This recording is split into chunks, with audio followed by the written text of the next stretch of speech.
Ya está en el piso, está en la mesa, se sumó acá al equipo de Laberinto de Voces. Un lujo, Mati, que estés acá con nosotros. Gracias, Seba, muchas gracias a todas y todos por la invitación. Bueno, cuando comentamos un poco al inicio del programa, decíamos la reforma educativa en la Ciudad Autónoma de Buenos Aires, ¿no? La famosa Buenos Aires Aprende. Por momentos nos pareciera que vienen a modificar toda la educación y por momentos uno dice, están haciendo una campaña de marketing, ¿no? Porque dice, bueno, el vínculo entre los estudiantes y el conocimiento, la emoción, ¿no? La contención, que haya experiencias significativas, no sé, algunas palabritas que a todos nos gustan, pero que suenan un poco medio a papel picado. ¿Vos cómo ves la educación pública en la ciudad, Mati? Bueno, yo creo que primero nosotros contamos una educación pública en la Ciudad de Buenos Aires por el laburo de docentes, por el laburo de la comunidad, para mí de excelencia, que como les decía previamente acá, no es transmitido ni contado las experiencias educativas hermosas que sostienen docentes y estudiantes y toda la comunidad, a espaldas muchas veces de las políticas del Ejecutivo, que esa es la verdad, ¿no? Con financiamiento en educación, que desde que llegó el PRO a la ciudad es moneda corriente. Pero así todo, yo creo que la escuela se sostiene de pie gracias al enorme laburo que hacen los docentes cada día, generando experiencias educativas hermosas. Y después tenemos, en este sentido en particular, que es el tema que venimos discutiendo mucho, es que nosotros vemos, por lo menos la posición del sindicato y que tomamos con otros compañeros en debate, es que la escuela media necesita un debate profundo porque claramente hay un sujeto que les estamos hablando estudiantilmente que cambió, que exige, ¿no? Que te exige, te problematiza otras cuestiones. Pero que ese debate sobre qué escuela secundaria queremos no puede ser a espaldas de la comunidad. Tiene que ser claramente con una participación de todos los que formamos parte de la escuela secundaria y en ese proceso es cuando le vamos planteando en la Ciudad de Buenos Aires nuestras miradas sobre cómo tendría que ser una reforma de acuerdo a lo que nos van transmitiendo los compañeros en el día a día y entendiendo algo que para nosotros es primordial, es que nosotros queremos que lo que sucede muchas veces en el nivel primario, que es que el docente tiene un nivel de pertenencia, un arraigo muy importante. En la Ciudad de Buenos Aires vos tenés lamentablemente, porque uno tiene que llegar a fin de mes, tenés docentes que pululan por la ciudad y nosotros llamamos docente taxi, ¿no? De que está en 5 o 6 escuelas y eso para nosotros es una problemática porque nosotros queremos que el docente pueda tener un proyecto educativo dentro de una escuela. Entonces nosotros sí exigimos que se mejoren las condiciones laborales de esos docentes, donde pueda haber un arraigo y puedan sentirse parte de una institución, ¿no? Donde se sientan cómodos, donde se respete la cantidad de horas, donde sean titulares. Y en ese debate estamos, entendiendo también de que no solo las condiciones laborales, sino la discusión del currículum, ¿no? Que eso nos preocupa bastante, porque como vos muy bien mencionabas, Sebas, hoy también hay una moda de idea, ¿no? De la cuestión socioemocional, de plantear ciertas cuestiones, que viene acompañado también de ONGs o actores que creo que desconocen mucho la realidad que tiene la escuela cada día. Entonces nosotros estamos dando un fuerte debate. Nosotros notamos, por ejemplo, en las escuelas normales en la Ciudad de Buenos Aires tienen una historia enorme por la formación de los docentes, en las cuales en la gran mayoría contamos con los 4 niveles, inicial, primario, secundario y superior. Y hoy nosotros notamos una problemática real ante la falta de docentes, que tampoco hay una política pública para exigir o para plantear que se sigan formando docentes en condiciones muy difíciles. Vos tenés que de inicial, en una escuela normal, vamos a cualquier, el normal 4, el Mariana Costa es el normal 2, el normal 1, vos tenés que de inicial a primaria pasan el 90%. De primaria a secundaria pasa el 80%, hay muchos chicos que migran, pero hay una continuidad, ¿no?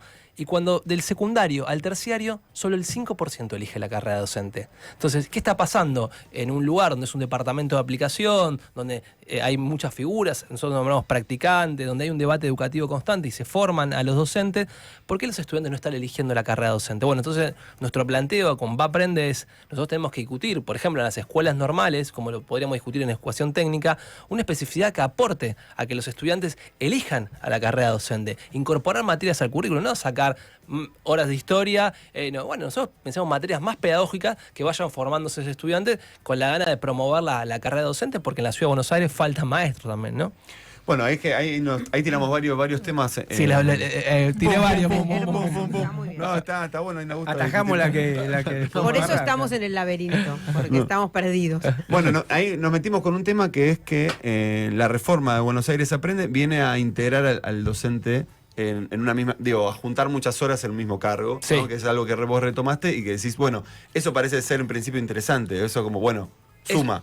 Para nosotros eso es una oportunidad, entendiendo que no puedes generar pérdida laboral, ¿se entiende? Bien. Que es lo que nos plantean muchos compañeros. La creación de cargos no tiene que implicar con achicar lo que nosotros llamamos la POF, ¿no? La escuela. Sino la realidad es que mantener los puestos de trabajo de los compañeros y las compañeras que nos importa, logrando que por ahí que puedan acrecentar, o sea, aumentar la cantidad de horas, pero que no sean solamente horas de curso. No puede ser que un docente para llegar a fin de mes tenga que tener 72 horas. Eso también. Nosotros no podemos estar de acuerdo con la precarización de nuestro trabajo. Pero sí que el docente pueda estar destinado a horas institucionales, a pensar proyectos pedagógicos, como yo les contaba fuera recién, lo del Eternauta que hicimos recién en el Marina Costa ayer, ¿no? Que haya una integralidad, pero que el docente pueda tener más horas. Para nosotros es positivo, para que realmente también hoy en día, con la situación social que estamos atravesando, que un docente tenga que gastar por ahí un cuarto más de su salario por trasladarse en colectivo, en subte, lo que sea, nos parece que no está bueno. Así que nosotros en ese punto estamos como diciendo, bueno, tenemos una discusión más certera sobre esto. Y después...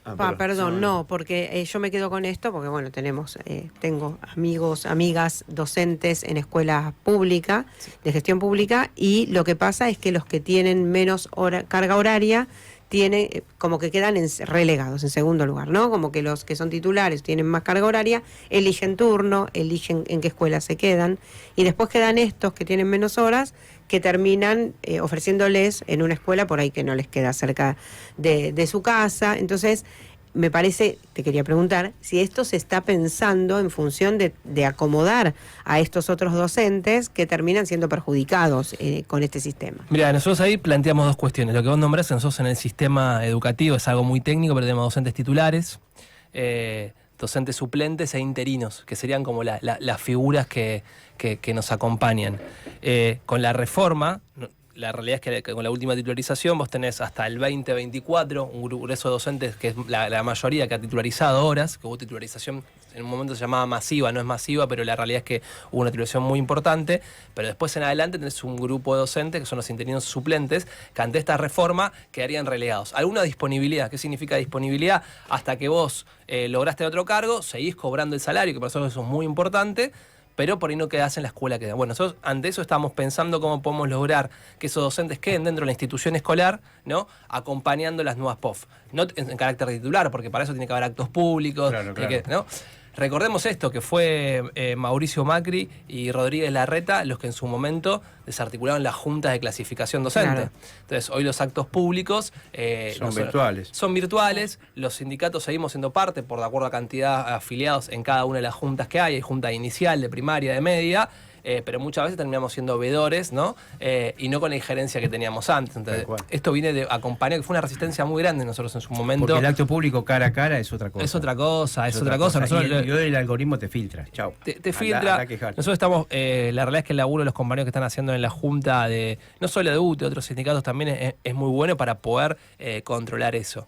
Pero nosotros sí vemos con una preocupación la situación de los suplentes interinos, que muchos quedarían sin cargo, o sea, que la realidad es que cuando vos sos interino y suplente sabés que hay una cierta fragilidad porque no sos titular, pero nosotros queremos que haya una mayor certeza de lo que va a pasar. Esto empezó como un proyecto piloto, aprende, o sea, este es el primer año.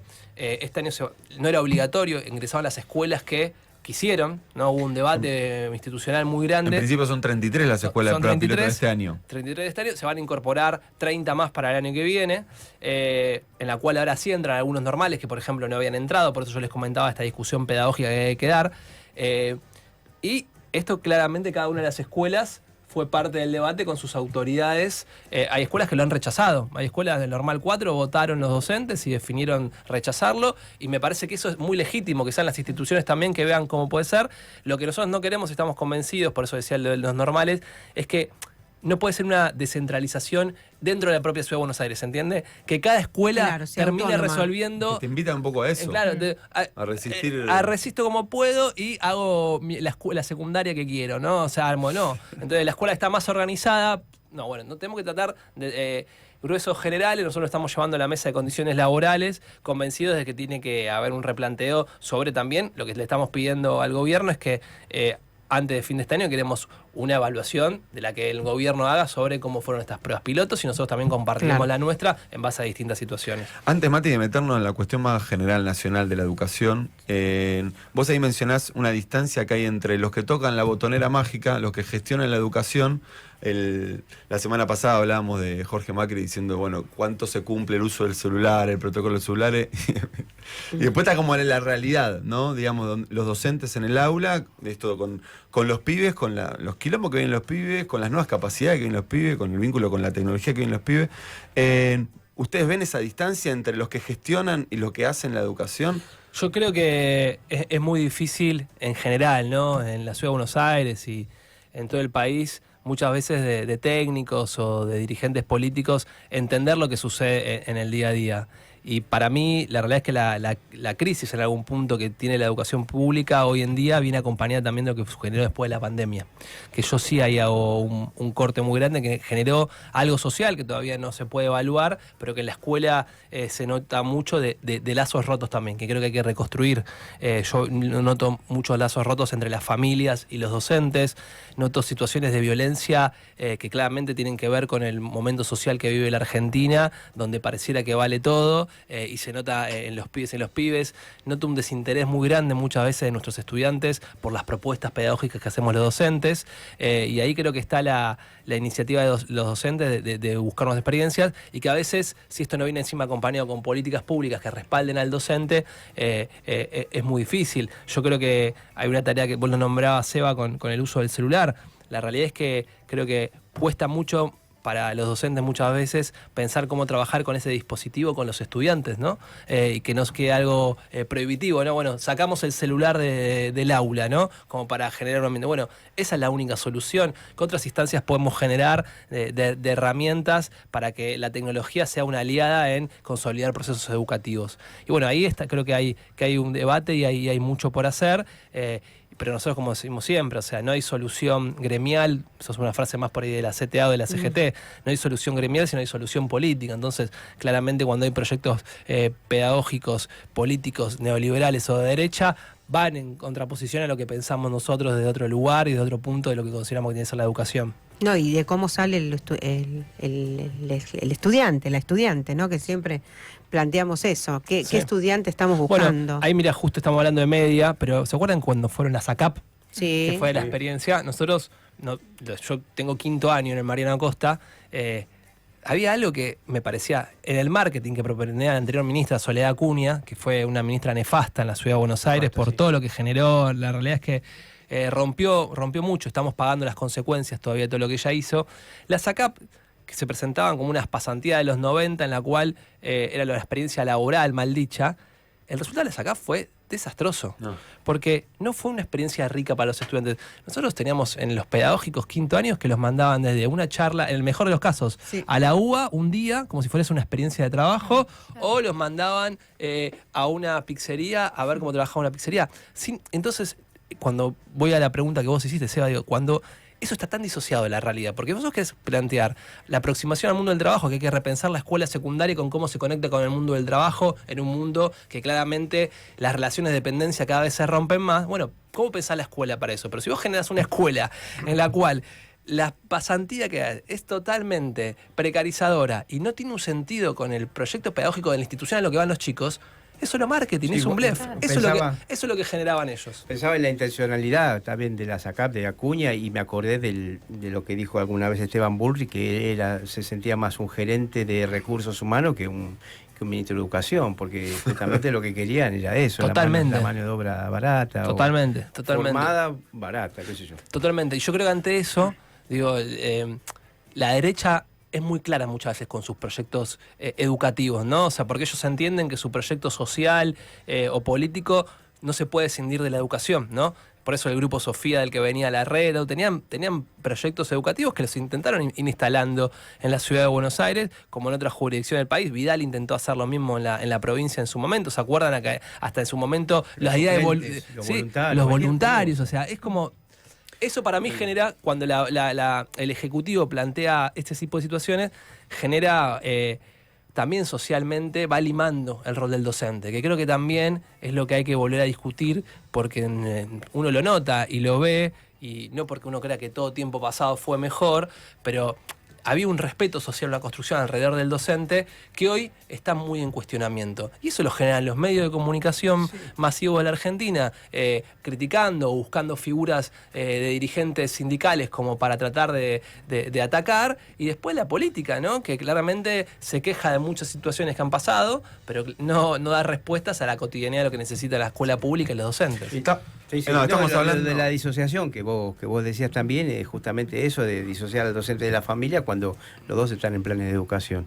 Y bueno, podrían actuar en conjunto, perdón. No, tranquilo. No, bueno, es parte del desconcierto que tenemos, digamos, las partes están todas divididas, ¿no? Bueno, estamos hablando, para el que no lo conoce, acá en Diario en Vivo con Matías Alduendo, secretario de Derechos Humanos de UTE, y también es secretario nacional de Derechos Humanos de CTA. Y ahora de UTE soy de organización, dejé Organización Política Territorial. Sí. Bueno, pero ahí ya te llevo a la CTA, sí. ¿no?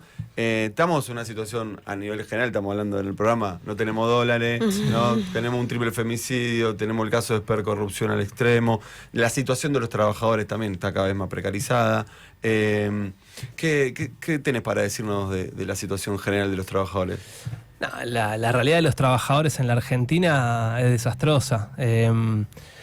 Primero, uno tiene que dividir muy grande entre los trabajadores, los pocos, cada vez son menos, que gozan de convenio colectivo y que en este tiempo pueden seguir teniendo aumentos salariales, que son muy pocos, o sea, digo, dentro de los convenios colectivos, ni que hablar de los que están por fuera de los convenios colectivos, que es esa masa cada vez más grande en la Argentina que no goza de ningún derecho, y eso uno lo ve con mucha preocupación, porque la realidad es que la caída que uno ve del sistema cada vez de muchos trabajadores y que se están rebuscándola de otros lugares es enorme.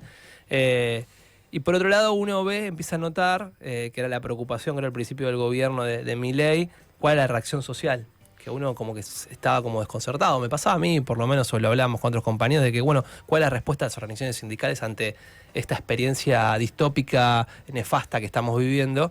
Y uno empieza a notar, a partir de últimos hechos que tuvimos, que son como bocanadas de aire, que ojalá termine en construcción de más organización y con una posibilidad de que en octubre se le vuelva a poner un freno político a todo lo que está pasando. Pero lo que sucedió tanto con discapacidad como con con universitarios, ese tipo de movilizaciones oxigenan a que, bueno, hay un descontento y que para mí no se puede mover o pensar diferencias con el gobierno actual si no se ocupa la calle. Y creo que en eso tenemos que ver. Con todo lo que pasó, miren, el miércoles presentamos, yo estuve en el Congreso, presentamos con Cachorro Godoy y Hugo Yasky un librito que hicimos con la CTA sobre los 500 días de Javier Milei y la criminalización de la protesta. Creo que no tomamos dimensión de lo que pasó. Desde la línea 135, ¿se acuerdan que quedó de Petovelo, de denunciar a tu dirigente? Sí.